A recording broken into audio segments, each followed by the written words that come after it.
আসসালামু আলাইকুম। আমি Mohammad Al Mamun Limon, director of Limon Educare and director of Sirajganj Job Corner. তো আজকে আমি মূলত ইংরেজি একটা ক্লাস নিয়ে আসছি। তো ইংরেজি যে ক্লাসের যে বিষয়বস্তু, তো আসলে ইংরেজি ক্লাসটা সাধারণত দুইভাবে হয়ে থাকে। তো আমাদের একটু সবাইকে ভালোভাবে খেয়াল করতে হবে যে ইংরেজি ক্লাসটা দুইভাবে হয়ে থাকে। তো এই দুইভাবে ইংরেজির ভিতরে এখন একটা টপিকস রয়েছে কমিউনিকেটিভ ইংলিশ এবং আরেকটা রয়েছে গ্রামাটিক্যাল ইংলিশ। তো গ্রামাটিক্যাল ইংলিশটা আমাকে অবশ্যই কমিউনিকেটিভ ইংরেজিকে অনেকটা হেল্পফুল করতে সাহায্য করবে। তো আজকে আমরা গ্রামাটিক্যাল ইংলিশ কিভাবে কমিউনিকেটিভ ইংরেজিতে আসে সেই বিষয়টা একটু দেখানোর চেষ্টা করব। আর আরেকটা বিষয় হচ্ছে যে ইংরেজিকে আমরা মূলত ইংরেজিতে নম্বর পাওয়ার জন্য যেভাবে বিষয়গুলোকে আয়ত্তে আনার চেষ্টা করি, ইংরেজিকে আসলে এইভাবে আয়ত্তে এনে কখনোই ভালো নম্বর তোলা আদৌ সম্ভব হবে না। ইংরেজিকে ভালোভাবে আয়ত্তে নিয়ে আসতে গেলে আমাকে অবশ্যই গ্রামাটিক্যাল টার্মস, একই সাথে ভোকাবুলারি এবং সেই সাথে কমিউনিকেটিভ সম্পর্কে ভালো ধারণা থাকতে হবে। তো আমাদের দেশে ম্যাক্সিমাম স্টুডেন্টের মধ্যে এই কমিউনিকেটিভ ইংরেজির যে বিষয়বস্তুটা, এটা অনেকটাই ল্যাকিংস রয়েছে। শুধু ল্যাকিংস না, প্রচুর পরিমাণে ল্যাকিংস রয়েছে। যেহেতু আমরা অ্যাজ এ টিচার হিসেবে আমাদের কাছে অনেক স্টুডেন্ট আসে এবং আমরা এগুলো বুঝতে পারি আর কি। তো দেখা গেছে যে এইখানে কমিউনিকেটিভ ইংরেজিতে যে পরিমাণ ল্যাকিংস থাকে, তো এই কমিউনিকেটিভ ইংরেজির সম্পর্কে আমি আগে একটু কথা বলি।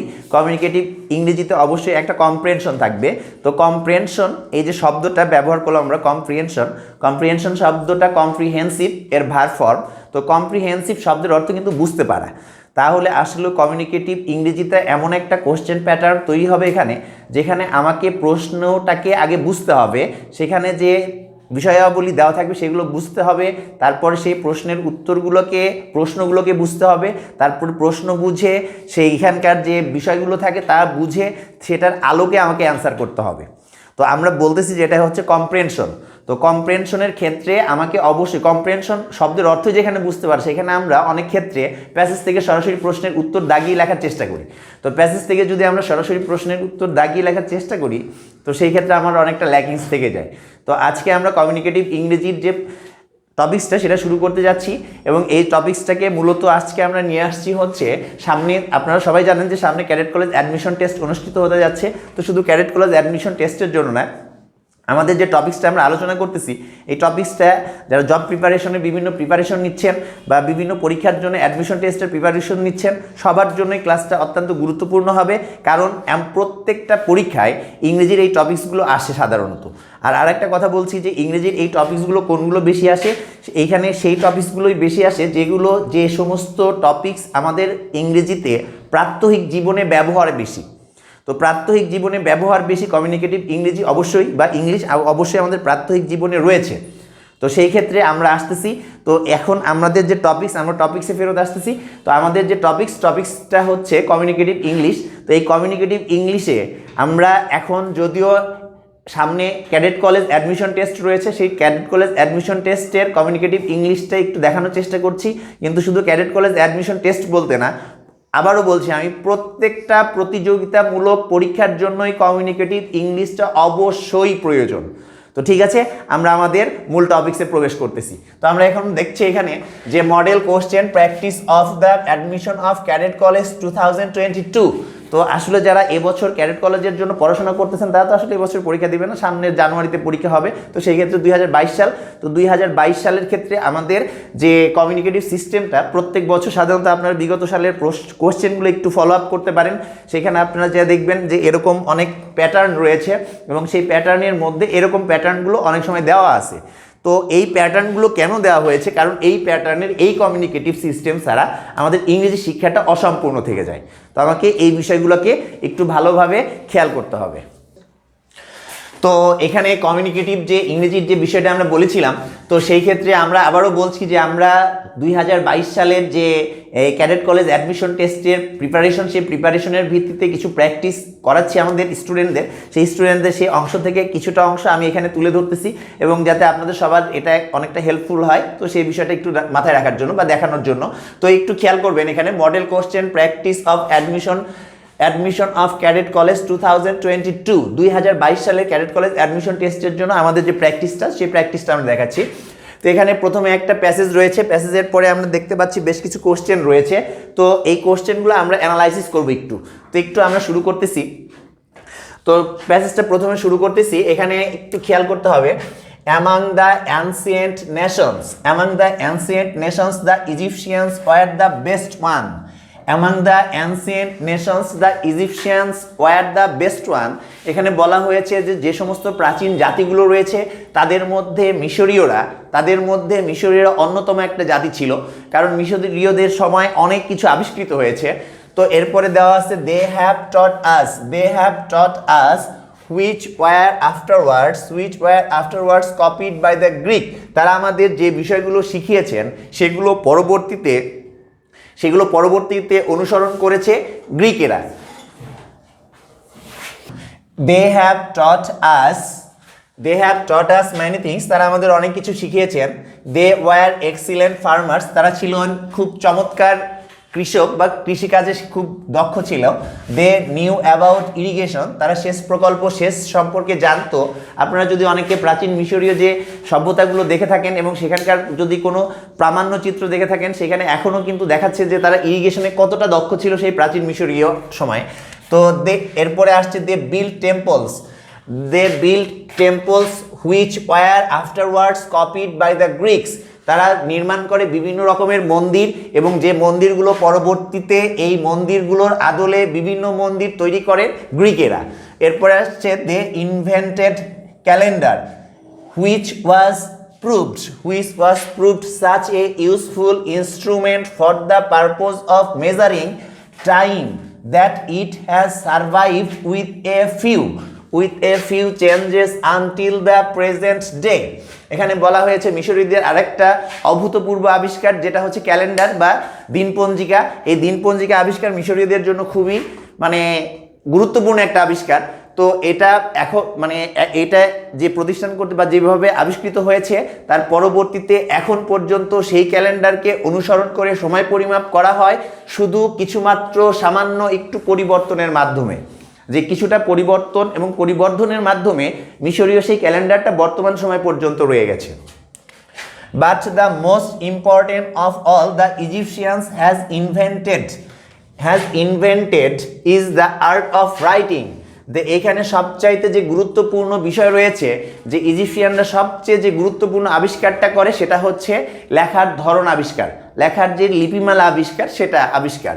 We are so accustomed to books and newspaper and magazines that we take it for the granted that the world has always been able to read and write. তো এখানে বলা হয়েছে we are so accustomed to books and newspaper and magazines.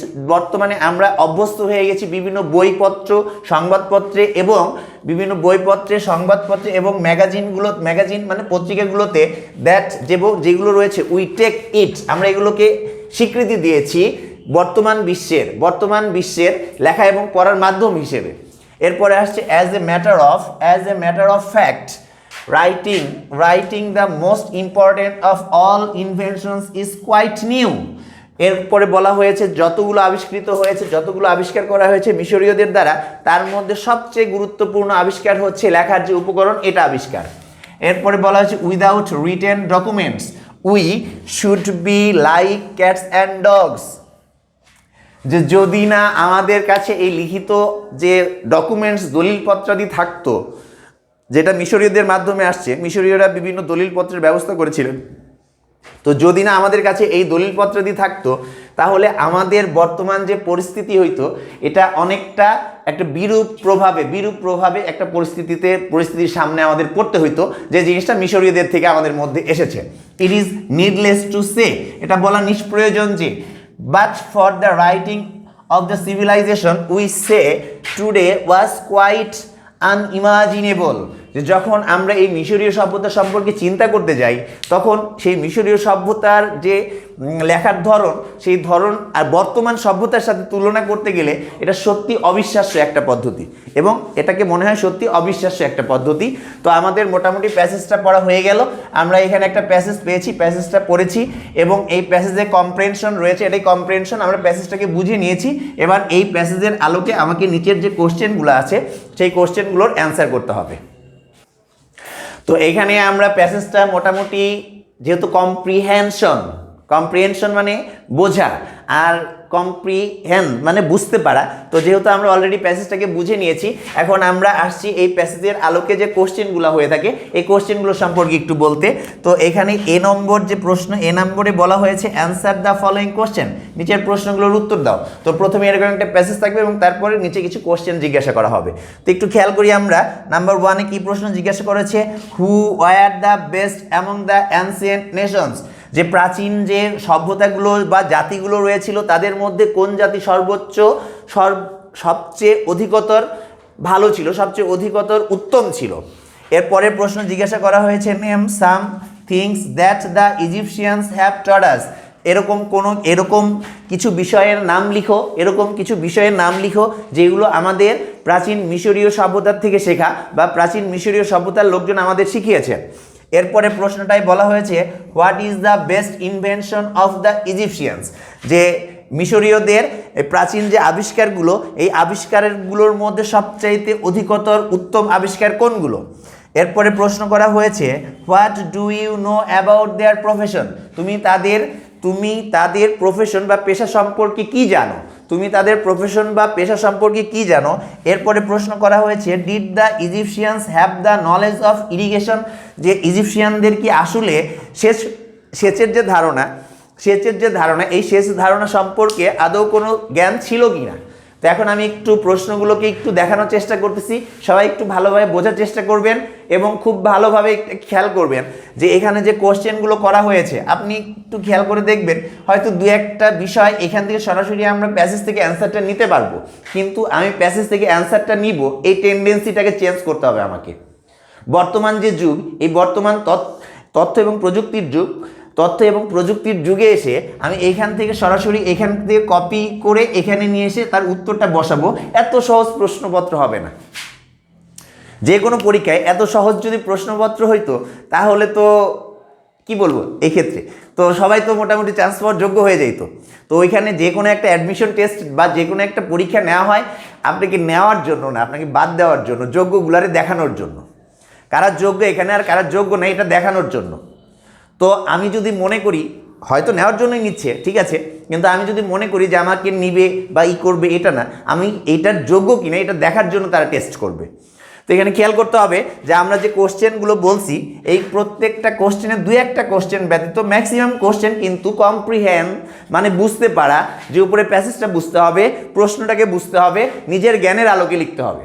আর আমি ইংরেজিটা তখনই নিজের জ্ঞানের আলোকে লিখতে পারবো যখন আমার মধ্যে পর্যাপ্ত পরিমাণে ভোকাবুলারি স্টক থাকবে এবং আমার কাছে গ্রামাটিক্যাল টপিক্সটা থাকবে। এখানে আমি প্রশ্ন সম্পর্কে আরেকটা তথ্য দিয়ে যাই, যে যখন আমি কোনো কোশ্চেনের অ্যান্সার করব আমাকে দুইটা টপিক্স অবশ্যই মাথায় রাখতে হবে। আবারও বলছি, দুইটা টপিক্স অবশ্যই ভালোভাবে মাথায় রাখতে হবে। সেই দুইটা টপিক্স কী কী?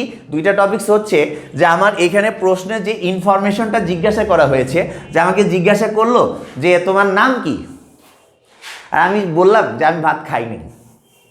তো অনেক ক্ষেত্রে অনেক স্টুডেন্ট যারা পরীক্ষার হলে প্রশ্নের অ্যান্সার করেন তারা এইভাবে প্রশ্ন করা হয় একটা, উত্তর দেন আর একটা। তো এই বিষয়টা হয়তো ইংরেজি টপিকস দেখে আপনি বুঝতে পারেন না, কিন্তু যখন আপনি লিখে আসেন, যখন সেই খাতাটা টিচারদের কাছে যায় তারা কিন্তু এই জিনিসগুলো দেখতে পারে এবং বুঝতে পারে। তো তখন যখন এই প্রশ্নের উত্তরে এইটা আসে তখন সেখানে মার্কস কেমনে আশা করা যায়। তো একটু খেয়াল করতে হবে এখানে, যে এখানে আমরা যখন এই প্রশ্নগুলো লিখবো সেক্ষেত্রে দুইটা টপিক্স হচ্ছে, একটা হচ্ছে আমাকে এখানে যে প্রশ্নটা জিজ্ঞাসা করা হয়েছে, যে ইনফরমেশনটা চাওয়া হচ্ছে, আমাকে সেই ইনফরমেশনটা কারেক্ট ইনফরমেশন দিতে হবে, নাম্বার 1। অ্যান্ড নাম্বার সেকেন্ড হচ্ছে আমাকে যে টেন্সে কোশ্চেন করা হয়েছে, কোশ্চেনটা আমাকে যে টেন্সে করা হয়েছে আমাকে উত্তরটা ওই টেন্সে দিতে হবে। আবারও বলছি, দুইটা টপিক্স মাথায় রাখতে হবে, কারেক্ট ইনফরমেশন দিতে হবে এবং কোশ্চেনটা আমাকে যে টেন্সে জিজ্ঞাসা করবে উত্তরটা আমাকে ওই টেন্সে লিখতে হবে। তো এই কোশ্চেনগুলো এবং এই প্যাসেজগুলোর আলোকে যদি এই কোশ্চেনগুলো লেখা যায় মোটামুটি আমি উত্তরটা বলবো না এখানে উত্তরগুলো দিয়ে দিব, উত্তরগুলো দিয়ে দিব না। উত্তরগুলো দিব না এই কারণেই, কারণ এই যেহেতু কম্প্রিহেনশনের ক্ষেত্রে অবশ্যই বুঝে উত্তর লিখতে হবে।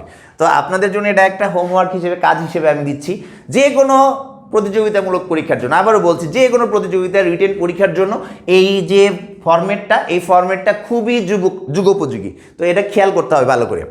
এরপরে আমরা সেকেন্ড নাম্বার কোশ্চেনটা যে আসছি, বি নম্বরে যেটা লেখা আছে, বি নম্বরে দেওয়া আছে তো বি নম্বরে একটু খেয়াল করতে হবে, দেখেন গ্রামারের সাথে কমিউনিকেটিভ সিস্টেমটা কিভাবে লিঙ্ক করতেছে। আমি এখানে একটু দেখানোর চেষ্টা করতেছি যে গ্রামারের সাথে কমিউনিকেটিভ সিস্টেমটা কিভাবে লিঙ্ক করতেছে। এখানে কিন্তু একটা প্যাসেজ দেওয়া আছে, আর এখানে কিন্তু দেওয়া রয়েছে একটা যে কোশ্চেনটা অনেকটা গ্রামাটিক্যাল কোশ্চেন। এখানে বলছে চেঞ্জ দ্য ফলোয়িং ওয়ার্ডস, নিচের ওয়ার্ডগুলোকে শব্দগুলোকে পরিবর্তন করো অ্যাজ ডাইরেক্টেড, সরাসরি, ইন দ্য ব্র্যাকেট, যেভাবে ব্র্যাকেটে বলা হয়েছে, অ্যান্ড মেক এ সেন্টেন্স, এবং একটা বাক্য তৈরি করো with each of the change forms, যে পরিবর্তিত হওয়ার পরে যে অবস্থাটা আসলো ওয়ার্ডের, সেই অবস্থার উপরে ভিত্তি করে একটা করে শব্দ থেকে সেগুলো, যেমন এখানে আমি একটা এক্সাম্পল হিসেবে বুঝাচ্ছি যে এখানে শব্দটা রয়েছে ইনভেনশন, ওয়ার্ড ইনভেনশনের পাশে বলা আছে ভার্ব। তো আমাকে এখানে বলছে সরাসরি সেইখানে চেঞ্জ করতে হবে। তো এই ইনভেনশনের ভার্ব যে ফর্মটা, সেই ভার্ব ফর্মটা লিখতে হবে। প্রথমে ইনভেনশন লিখতে হবে, ইনভেনশন লেখার পরে সেখান থেকে অ্যারো চিহ্ন দিয়ে ভার্ব ফর্ম লিখতে হবে, ভার্ব ফর্ম লেখার পরে সেখান থেকে অ্যারো চিহ্ন দিয়ে একটা সেন্টেন্স তৈরি করতে হবে। এর ফর্মেটটা এরকম।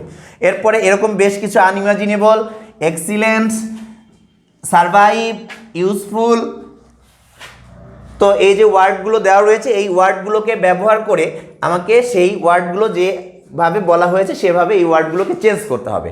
তো এটা কিন্তু আসলে দেখেন যে কমিউনিকেটিভ সিস্টেম একই সাথে কিভাবে গ্রামার এবং আমার যে প্যাসেজ বা কম্প্রেনশন, এই দুইটাকে একসাথে লিঙ্ক করে চলতেছে, আর এই লিঙ্ক করে চলার মধ্যে দিয়ে আমাদের কোশ্চেন পেপারটা তৈরি হবে। তো আমরা যদি এই দুইটাকে ভালো করে আয়ত্তে আনতে পারি বা বুঝতে পারি, ইনশাল্লাহ আমাদের ইংরেজিতে সমস্যা হওয়ার কথা না। এরপর আমরা সি নম্বরটার কথা বলতেছি। সি নম্বরে আবার এইখানেও কিছুটা ভোকাবুলারির সাথে লিঙ্ক করেছে। আমরা প্রথমেই বলেছিলাম যে গ্রামার এবং ভোকাবুলারি ছাড়া কোনো কোশ্চেনের অ্যান্সার দেওয়া সম্ভব না।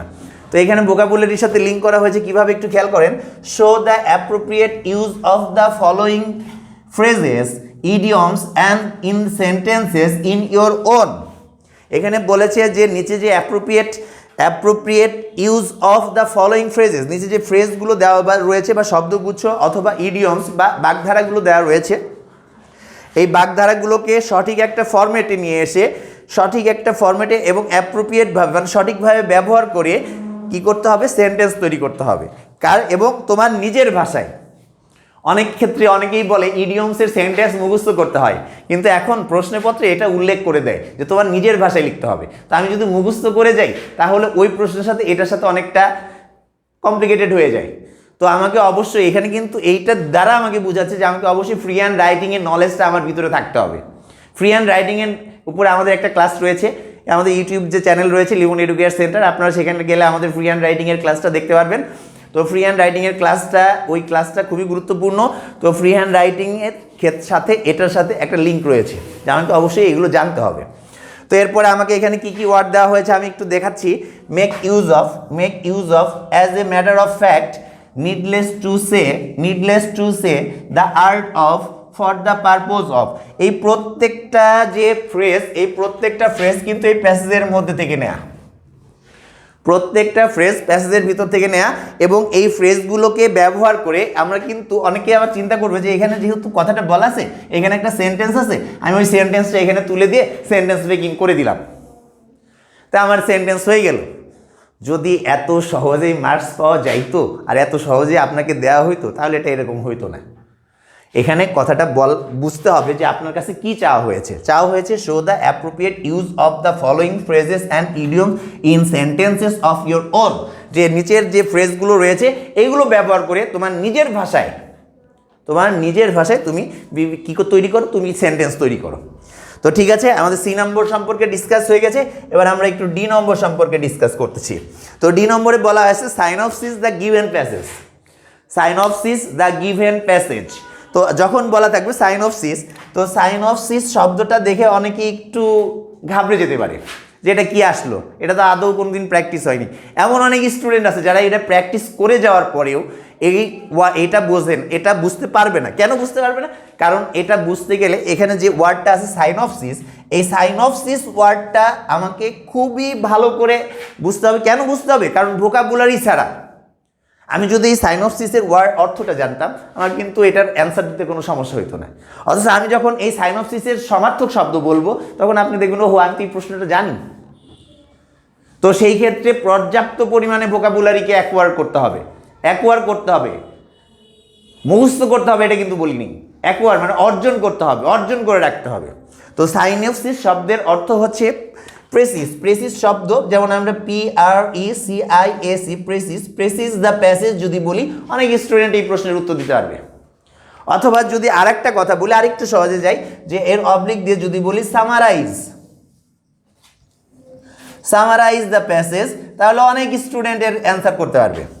কিন্তু যদি বলি সাইনপসিস দ্য প্যাসেজ, অনেক স্টুডেন্টের অ্যান্সার করতে পারবে না। তো এই ক্ষেত্রে পর্যাপ্ত পরিমাণ প্রশ্নকে বুঝতে হবে আগে।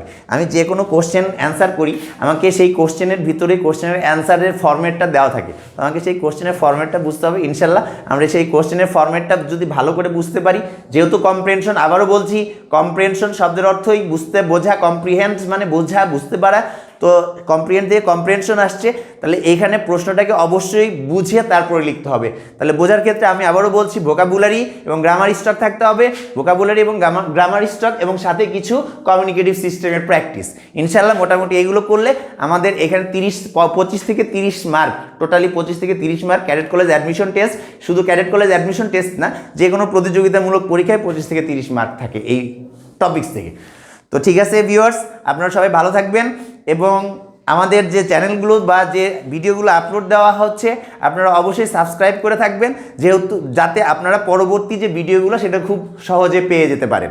তো এই যে ফরম্যাটটা, এরকম আরও বিভিন্ন উপকারী ফরম্যাট ইনশাল্লাহ যেটা আপনাদের উপকৃত হবেন, সেই সব ফরম্যাটগুলো আমরা দেওয়ার চেষ্টা করব, এবং আপনারা ইনশাল্লাহ আমাদের সাথে থাকবেন, এবং ধীরে ধীরে ক্লাসগুলো ভালো লাগা শুরু হবে ইনশাল্লাহ। তো সবাই ভালো থাকবেন, আসসালামু আলাইকুম।